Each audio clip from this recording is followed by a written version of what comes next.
Chapter 8. For the next 3 days, Jewel spent her time outside the letters, back to her own life, counseling sessions with her clients, then catching up with her family, with her mom and dad in particular, sharing a sumptuous dinner one Tuesday night. It was great seeing them again, after them being away from Manila for months. Her father, Marcelo, spoke how his porcelain business has been back in summer, while her mother, Elisa, this is him how he's all preoccupied with Vanessa's wedding, her sister, happening a month from now.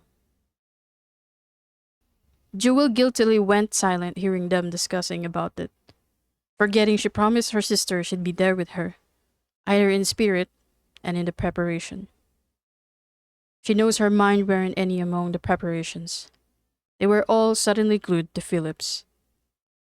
The guilt about it increasingly became worse when Vanessa called her that night, catching up. Have you talked with Irene yet about the dresses? Vanessa scolded over the phone. Don't tell me you forgot. No, of course not. She flatly replied. She did forgot. She can't help it. She hopes Irene won't mind her calling the earliest of the morning about the matter. Please, please, everything's too much already. I don't want to hear anything that'll add more to my anxiety over this whole thing. Vanessa mumbled through the line. I'm getting married. Only once in this lifetime, hopefully. And we should be beautiful. I know, but you gotta give the worrying a rest, Vanessa. Jewel said with a laugh. It's not healthy when being practiced for always. Now you're speaking like I'm one of your patients. It's sick. Stop it. Jewel smiled to herself, holding the phone closer to her cheek. I'm sorry, but I mean it. Don't worry too much. You'll be the most beautiful bride this time of the year. Now you're talking like my sister again. Jewel chuckles. We missed you over dinner. Vanessa then went on ranting about how she misses the family too, and how far she feels staying in a clan with Aaron, her fiance, attending his personal business in the city.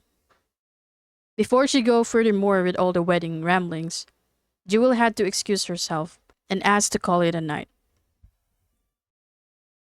The sessions with Jade went on, and despite what happened the last time, everything seems to go well back to normal. What Jewel means normal is a series of questions thrown at each other through the desk during the session, considering it as a tennis game of questions. Jade is not the most talkative client she had on her list, so getting her to talk without forcing her requires work. The young girl's inner self hidden away by anxiety and unwillingness to open up. There's been progress, however small it is. What one needs is beyond just conversation, but a pair of ears willing to listen. In her line of work, this statement were perceived way understated, but it's the truth. One will never be able to feel that she matters and is valid until someone's there to make her feel seen. As February starts, Jewel felt completely restless, and going home at every day's end has been a privilege rather than a necessity. There was one night where she was too tired to even bother changing to her sleepwear, falling dead tired on the bed. She dreamed of Philip that night. She was still in the same garden, but there were more flowers planted around than she last remembered.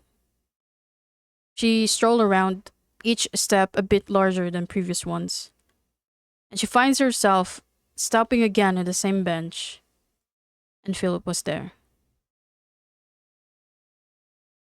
He is smiling at her, the same familiar haunting smile that reminds her of the first day they met. He was holding the same rose on his hand. She lends her hand and tries to take it, but before she could ever touch the stem, It fell out from his grasp and down to the ground. She bent over to get it back, but when she turns up, it was gone, and she was alone again. She ran around the garden to find him, but there was none of him everywhere. She walked back to the bench, and she saw the letters scattered across it. She moves to collect them, but before she could even do so, she tripped on her steps, and all she knew she was falling down and waking up. She gasped and looked around and leans back down as soon as she realizes she was still in her bedroom. The lamp glows softly from her nightstand. The desk clock ticks away, its hand reaching past midnight. She sat up, sighing, knowing she couldn't get back to sleep anytime soon. She heads to the kitchen and indulged herself in a cup of water. When she came back, she hurls out Philip's letter from her bag. She hasn't read them to their end, and there are a few more unread pages left. She laughs a little on her own, remembering the dream. Philip may not be here, but he sure does have a way of waking her up to get her to resume reading the letters once again. She turns the pages, past the same faded rows, and starts reading the next one. It was dated somewhere in March 10 years ago. She let herself be transported once again within Philip's web of words. Sometime in March. Dear you, I know and I understand your reasons. Why things have to be the way they were.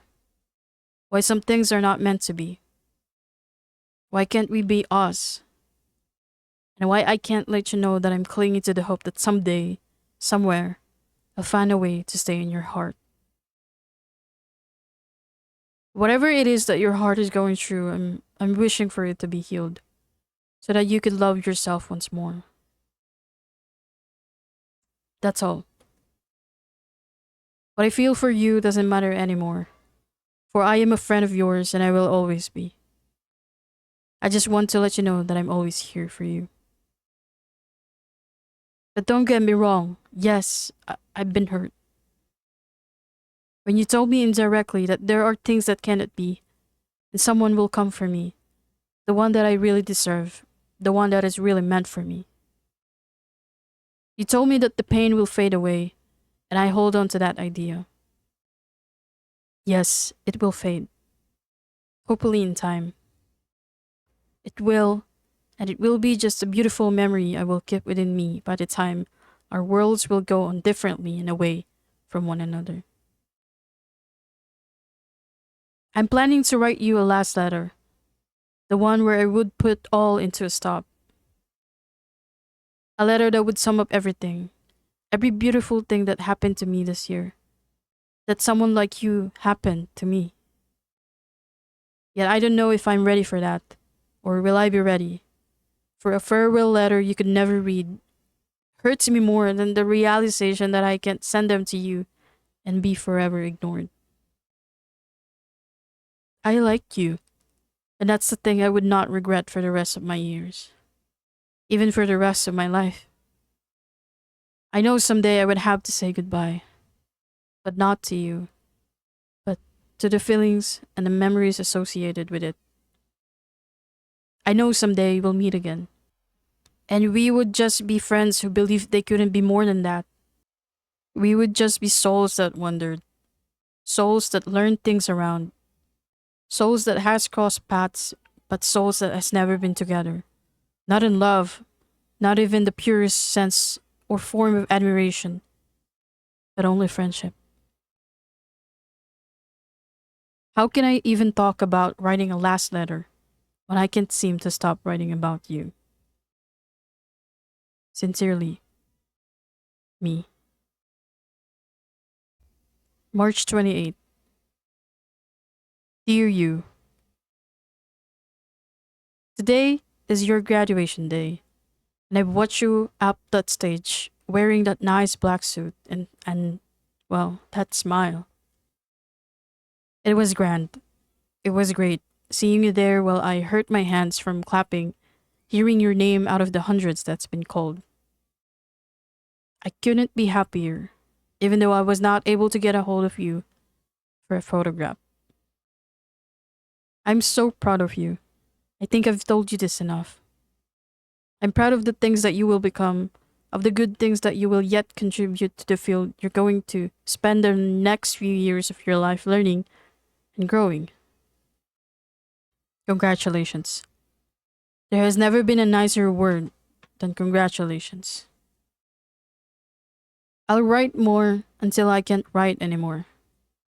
I'll think of you until I won't be able to anymore. And I don't think that is possible. Sincerely, me.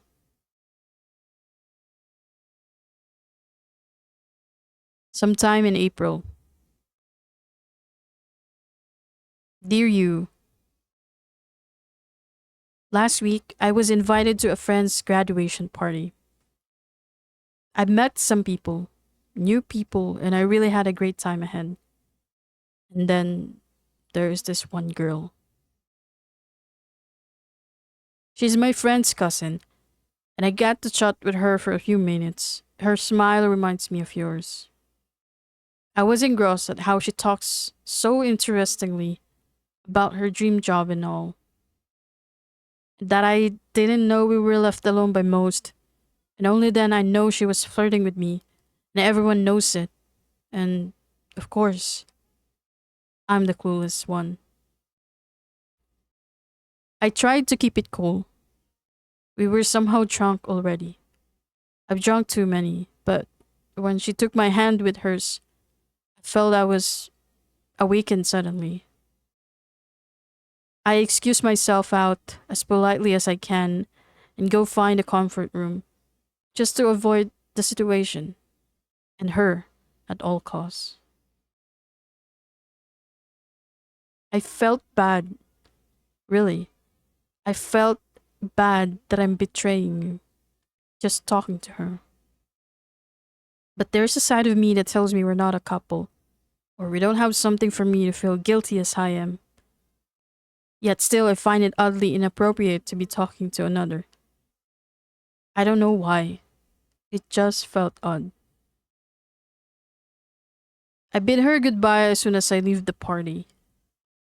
She gave me her number and I save it, but with no intention to use it in any way possible.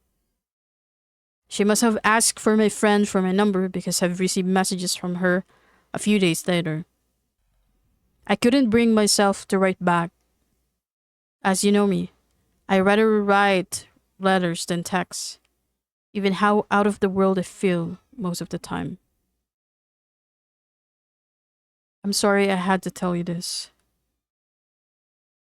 or write to you about this. I know it's just a waste of paper and inks, yet I just thought it would be something that would make me feel good somehow, in a sense of writing it down. I won't be messing with another. I promise. Good night. Sincerely, me. Dear you, April arrives. Happy birthday. I wanted to make sure I am the first few ones who would greet you on your day, so that I could have another reason to start up a conversation through the chat. I wish you still the best, as always. I know you will be good with that good heart of yours. And you've cut your hair. I love the way how it looks, short and sleek, making you look more flawless than ever. Most beautiful in the most cutest way. Sincerely, me. Dear you, today I decided to write you that one last letter I mentioned a few pages before, despite my heart struggling to obey. Soon, you'll be with different kinds of people, faces that you'll be acquainted with, and souls which you will share your soul with, as well as the memories. I might not be one of them, and that suits me fine, as long as you are fine. I understand your reason, why you kept it silent, the things within me and you. I understand your silence. I understand why you didn't open the door when I didn't knock in the first place. I'm such a coward to ask you the answer to the question that I know would later break my heart. And now I'm broken. Broken than ever. It's my fault. I hope for things differently. And they turn out differently. Much more different than I expected. I understand that you don't want me to hope. Because you know too well how painful hoping is. I understand that you don't want me to wait because you know too well how it is an agony to wait. You were saving my heart from breaking. You were trying not to make me feel bad because feeling bad is a cousin of misery. And you know it too well. I guess I'm talking nonsense here. I don't know what to say for the last letter. How can this be the last? What should I say? I don't want to say goodbye. I want to say we'll see each other again, which is impossible. You're miles away from home. I know what to say. It's just the emotions were hindering me from properly writing them down here. I thank you for everything. For being so nice to me when I'm not even nice to myself. I thank you for your existence, for letting me have the privilege to talk to you, to get to know you. I thank you for sharing those nights on either side of the city chatting online, and all the times that we said hi in between hallways. Those were the memories I would keep for years. Those were the unfading photographs I would keep inside my heart. I thank you for existing, for being beautiful in a sense that I don't just have to see it, but also feel it. I thank you for the songs you created inside me at times I hear your voice. Thank you for the colors you had brought back to my life when I believed and thought that everything will be just plain black and white for me. Thank you for your smiles, the twinkles in your eyes that have just been the inspiration to my every writing, to my every happiness. I am thankful for every efforts I made to make you feel special. I choose to be your friend, Jewel, and I know that it's where we are best off staying than moving out in some place at the risk of losing one another. I don't want to lose you. I don't. Never have I imagined myself saying this to someone, but here we are. And if you ever need me, you know I'll be just here. Or if ever, across the years, you'd remember me one day and want to remember how it was back then you can reach out to me. Find me, and I'll be there. I may be a little older, a little wiser, but I will still be me. I will wait for you to be okay, but not as a lover, but as a friend. You know you can count on me. I keep on sending good nights, and you keep reading them. But now I know I'll find my way to my last good night, and it is in this part where I will write them last. Good night. Sincerely, me.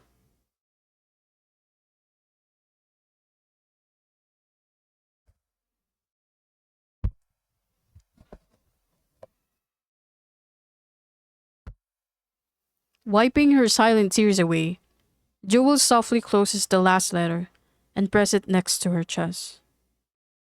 Regret and sadness isn't making the crying better, but what else can she best do than let them out? She can't stop them. They keep on coming, as was the memories. The memories that cannot be changed, no matter how hard she may try. He had come back to her through these letters, and she knew he had always been there for her since the beginning of everything between them. Out there, just within her reach. Just within her reach. All of a sudden, Nathan's word washed over her mind. It's never too late to mend what ifs with what is. She looks down once more at the letters. Images of Philip smiling, waving, talking to her, the nights they chatted, Nathan's eyes bleeding. They all come back to her in quick, successive motion. And as the last spill of tears falls down her cheeks, the realization hit her. She knew all along what she had to do. It was her heart, after all these days of wondering, knows what she has to do.